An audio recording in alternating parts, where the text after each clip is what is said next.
ایک ماں کی دعائیں، ایک بچے کی صداقت اور ایک تنہا سفر کیسے ایک انسان کو غوث اعظم بنا دیتا ہے۔ یہ صرف کرامات کی کہانی نہیں، یہ صبر، علم، عشق الہی اور خدمت امت کی وہ زندہ مثال ہے جو صدیوں بعد بھی دلوں کو جگا دیتی ہے۔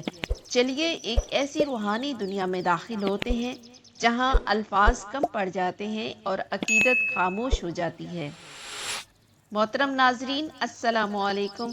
رات کی تاریکی میں بغداد کے کنارے ایک فقیر اپنی چارپائی پر بیٹھا تسبیح پڑھ رہا تھا۔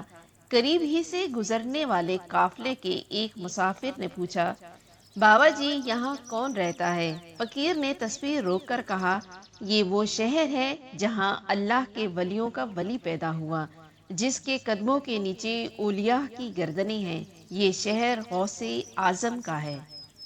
اور یہیں سے شروع ہوتی ہے وہ کہانی جو صرف وقت نہیں، دلوں کو بھی فتح کر گئی۔ حضرت شیخ عبد القادر جیلانی رحمہ اللہ کی ولادت ایک رمضان المبارک 470 ہجری کو ایران کے علاقے گیلان یا نے میں ہوئی۔ کہا جاتا ہے کہ آپ کی ولادت کے دن ہی علاقے کے بہت سے بچوں نے روزہ نہیں رکھا، لیکن آپ نے رکھا۔ جی ہاں، آپ کی والدہ فرماتی ہیں، میرا بیٹا سورج ڈوبنے سے پہلے دودھ نہیں پیتا، اور یہ پیدائشی روزہ دار تھا۔ یہ بات صرف روایت نہیں بلکہ روحانی سچائی کا آئینہ ہے۔ جب آپ 18 برس کے ہوئے تو علم دین کے لیے بغداد روانہ ہونے لگے۔ والدہ نے 40 دینار کپڑوں میں سیے اور سینے سے لگا کر کہا، بیٹا ایک وعدہ کرو، جھوٹ کبھی نہ بولنا، چاہے جان پر بن جائے۔ یہی وعدہ ایک ایسا واقعہ بن گیا جو دنیا بھر میں آج تک سچائی کی سب سے عظیم مثال سمجھا جاتا ہے۔ راستے میں قافلے پر ڈاکوؤں نے حملہ کیا، انہوں نے ہر مسافر کو لوٹا، لیکن جب آپ کے پاس آئے تو پوچھا کچھ ہے؟ آپ نے کہا، جی ہاں، 40 دینار میرے کپڑوں میں سلے ہوئے ہیں۔ ڈاکو حیران رہ گئے۔ سردار نے بلا کر پوچھا، تو پاگل ہے، سب جھوٹ بولتے ہیں بچنے کے لیے، تم نے کیوں بتایا؟ آپ نے کہا، ماں سے وعدہ کیا تھا جھوٹ نہ بولوں گا۔ یہ سن کر سردار پھوٹ پھوٹ کر رونے لگا اور توبہ کر لی۔ پھر اس کے باقی ساتھیوں نے بھی توبہ کر کے اسلام کی راہ اپنائی۔ یہ واقعہ اس بات کا ثبوت ہے کہ سچ بولنے والا صرف زبان سے نہیں، اللہ کے حکم سے دلوں کو بدلنے والا ہوتا ہے۔ جب آپ بغداد پہنچے تو علم دین کے سمندر میں غوطہ زن ہوئے۔ آپ نے فقہ، تفسیر، حدیث، نحو، صرف اور تصوف جیسے علوم میں کمال حاصل کیا۔ آپ کے اساتذہ امام ابو سعید المخزومی رحمہ اللہ، شیخ ابو بکر شبلی رحمہ اللہ اور دوسرے جلیل القدر علماء کرام شامل ہیں۔ آپ نے علم کے ساتھ ساتھ صحت، عبادت اور مجاہدے کا راستہ اپنایا۔ کئی سال جنگلوں میں گزار دیے، بھوکے پیاسے مگر اللہ کی محبت میں سرشار۔ ایک وقت ایسا آیا کہ آپ کی روحانیت کا پرچم بلند ہونے لگا۔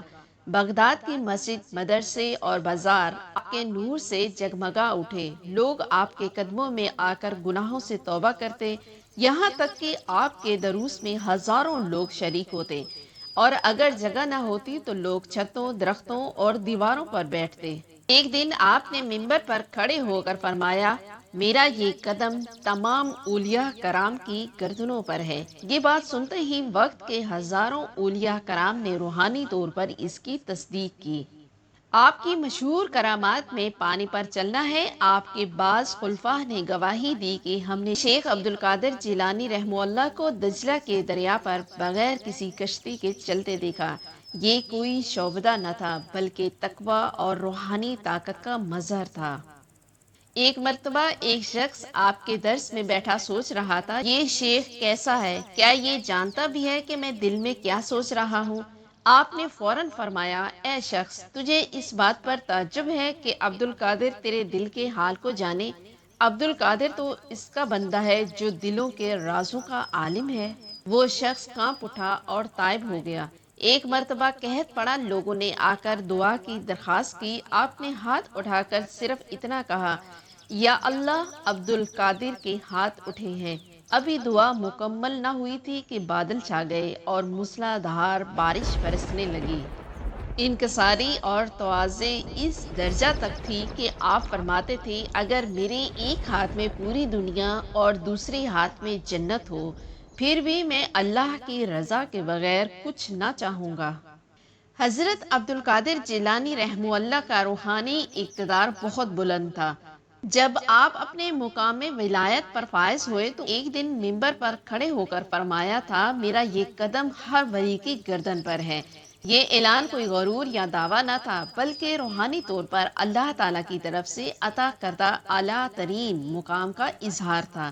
اسی لمحے دنیا بھر کے اولیاء جن و انس سب نے روحانی طور پر اس کی تصدیق کی۔ شیخ عیسیٰ حراری رحمہ اللہ کہتے ہیں میں نے خواب میں دیکھا کہ تمام اولیاء کرام نے سر جھکایا اور کہا عبد القادر کی عظمت ہم پر واجب ہے۔ آپ کی مشہور اور مستند کرامات میں مردہ زندہ کرنا بھی شامل ہے۔ ایک عورت آپ کی خدمت میں آئی اور رو کر کہا میرا بیٹا مر چکا ہے، وہی میرا سہارا تھا۔ آپ نے فرمایا تو نے عبد القادر کو کیوں پکارا؟ جا تیرا بیٹا زندہ ہو چکا۔ وہ عورت واپس گئی اور دیکھا کہ بیٹا دروازے پر زندہ کھڑا ہے۔ یہ واقعہ امام یافی، امام ذہبی اور دیگر کابر نے روایت کیا ہے۔ پھر ایک مرتبہ ایک اندھا شخص آپ کی مجلس میں آیا اور کہا شیخ دعا کیجئے بینائی لوٹ آئے۔ آپ نے اللہ کی بارگاہ میں ہاتھ اٹھائے اور اسی لمحے وہ شخص بینا ہو گیا۔ لوگوں کی آنکھیں حیرت سے کھل گئیں مگر آپ نے کہا میں کچھ نہیں کرتا، سب کچھ اللہ ہی کرتا ہے۔ ایک شخص جو زندگی بھر نماز نہ پڑھتا تھا مرنے کے بعد لوگوں نے خواب میں دیکھا کہ جنت میں ہے۔ پوچھا گیا تو بے نمازی تھا؟ اس نے جواب دیا ہاں، مگر مرنے سے پہلے کسی نے میرے کان میں کہا غوث اعظم رحمہ اللہ تمہارے لیے دعا کر رہے ہیں، اور پھر میں نے توبہ کی اور اللہ نے بخش دیا۔ آپ کے متعلق مشہور ہے کہ درندے اور پرندے بھی آپ کی مجلس میں خاموشی سے بیٹھتے تھے۔ ایک مرتبہ ایک فاختہ مسلسل شور مچاتی رہی۔ آپ نے فرمایا چپ ہو جا، ذکر میں خلل آ رہا ہے۔ فوراً وہ خاموش ہو گئی۔ روحانیت کا یہ عالم صرف ظاہری نہیں بلکہ باطنی طور پر اللہ کی طرف سے عطا کرتا تھا۔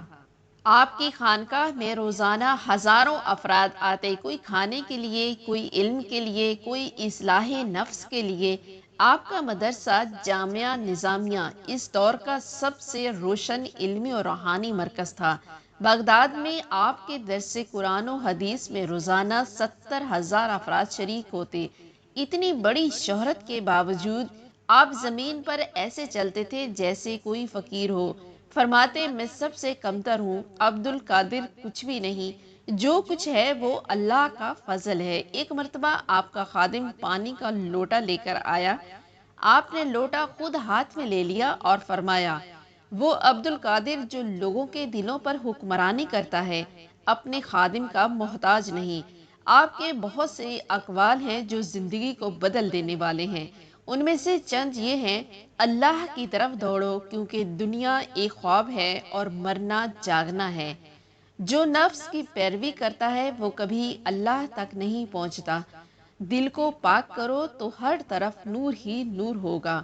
سچ کہو چاہے تلوار ہی کیوں نہ چل رہی ہو۔ محبت علم سے، علم عمل سے اور عمل اخلاص سے پیدا ہوتی ہے۔ آپ کے وصال کے لمحات 561 ہجری 11 ربیع الثانی کا دن تھا۔ دنیا غروب آفتاب دیکھنے کو تیار ہو رہی تھی۔ حضرت غوث اعظم رحمہ اللہ کی طبیعت ناساز ہوئی۔ آنکھیں بند کی، سر اٹھایا اور کہا میرے رب مجھے اپنے پاس بلا لے، میں تیار ہوں۔ پھر آخری الفاظ کہے لا الہ الا اللہ محمد الرسول اللہ، اور نور جسم سے جدا ہو گیا۔ آپ کا مزار بغداد میں آج بھی روحانی روشنی کا مینار ہے۔ لاکھوں لوگ وہاں جاتے ہیں، دعائیں مانگتے ہیں اور روحانی فیض حاصل کرتے ہیں۔ محترم ناظرین، حضرت شیخ عبد القادر جیلانی رحمہ اللہ کی زندگی ہمیں سکھاتی ہے سچائی صرف زبان کی بات نہیں، روح کی طاقت ہے۔ علم تبھی اثر کرتا ہے جب عمل سے جڑا ہو۔ اللہ کی رضا سب سے بڑی کامیابی ہے۔